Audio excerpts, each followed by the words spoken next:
Daily reminder, cut the negative people out of your life.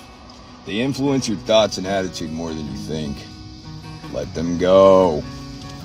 And then you'll hear the shit talkers. Oh, who the fuck's this guy think he is? Fuck you is who I think I am. I'm telling you, like, dude, don't listen to those people. That's step 4, by the way. Get rid of the idiots. You got to get rid of all the negativity and the nonsense. I don't care if it's your mom or your brother or your spouse. You just shut that shit out. Fuck you. My opinion is important too. Just think like that. Like, why are you so eager to validate yourself by someone else's opinion? Why does his opinion fucking trump mine? I know me better than this prick does. You need to go fall in love with yourself. You need to go like yourself. You need to forgive yourself. You need to commit to do what you say you're going to do. You need to start racking up the wins so you feel like a winner. Then you'll start walking around a little bit more proudly.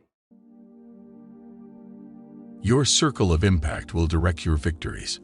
I believe it's very crucial for fellows to grasp that if you will encircle yourself with 5 negative whiny failures, you will be the 6th. There is no doubt assuming that you're permitting these individuals into your life.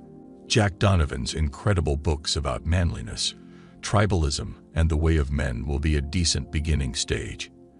You want to characterize your clan and draw a border around it. You likewise need to have an us up against them system. You just let individuals into your internal circle that deserve it, that merit that situation.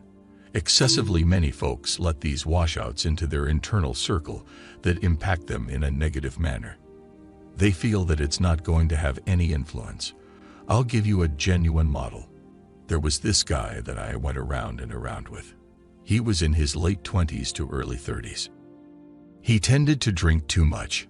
He engaged in a few different mixtures too, like weed, but that didn't actually influence him the way that liquor did. He was very terrible to be near. It made him practically excruciating to be out in the open spots. He would have eruptions, freakouts. On occasion, he'd need to stir up some dust with you. He was constantly poor, continuously borrowing cash from individuals. He struggled with paying his lease.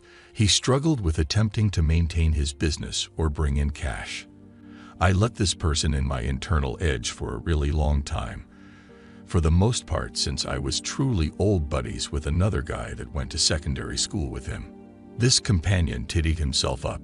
He got himself out of his indecencies, out of his addictions, went through a recovery interaction, and was totally clear-headed and clean. For various years, he was a hero. He was accomplishing the work throughout everyday life. He was stepping up. He lost a lot of fat. He was this fat fella with a terrible hairstyle. He transformed into a gorgeous buddy, found himself a good line of work, brought in some cash, drove a decent vehicle, and lost all the fat.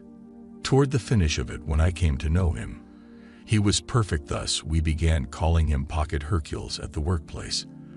This other person that used to go around and around would always bring us down. There was continuously something into our life by simply having this person around us. I recall one time we were lounging near, and he came in the house. He looked all questionable and dodgy. We asked him, "What's up, buddy?" He just ran off and hit a corner, and afterward, a couple of moments later, there was a cop at the entryway, 2 of them. There was nothing unexpected that it was coming. It wasn't so much that he was a miscreant. He was a hero. He had a decent heart. He was enjoyable to associate with when he was perfect and engaged and mindful of finishing things, yet at the same simply grievous. It just reached the place where I just cut him out on the grounds that there was generally someone that he would team up with or partner with that he would bring over to our place. He'd likewise quit thinking about crushed or stoned and stumble over something and begin breaking things in the house. I recollect one time he attempted to get in the house, and we weren't back from the club yet, and because he was annoyed and tipsy crazy, he ripped the screen entryway off the front of the house that we leased and left it holding tight. If you permit these individuals into your life, they will keep you down. I've expressed this previously. We have individuals that will fill our deals with wind and air and drive us forward, and we have individuals that are anchors. They keep you down. You got to release those anchors. I wish I realized this in my 20s, since it would have saved me a ton of time and a ton of moronic decisions and choices.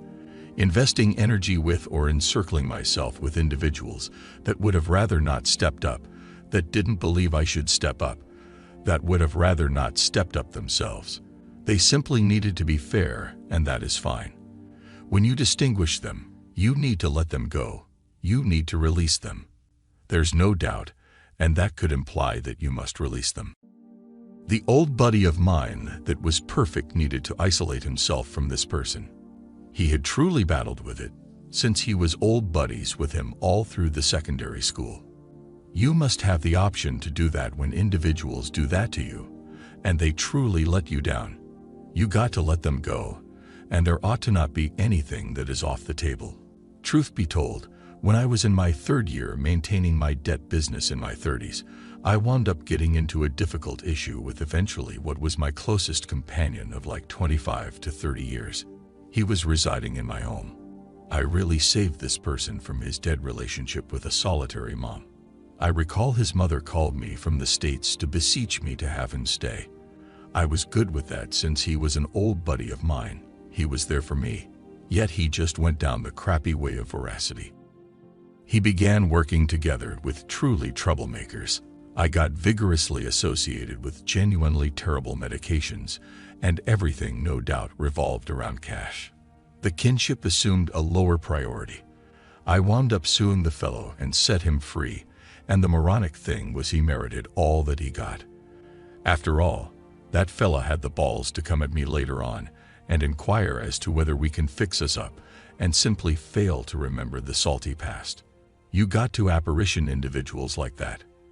When they demonstrate who they truly are, it's office holder upon you to let them go, to release those from your life.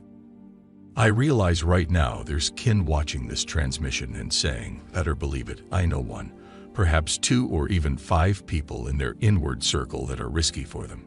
You got to release those folks. Your circle of impact is dependably going to direct the cutoff points to your prosperity. The more that I encircle myself with centered, purposeful, great individuals, which didn't actually occur until my 30s, my life improved essentially.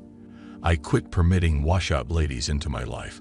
I quit permitting failure companions into my life. I quit engaging with individuals that are enormously tricky for folks finding success. I generally say it's upon you as a man. You have the weight of execution without help from anyone else.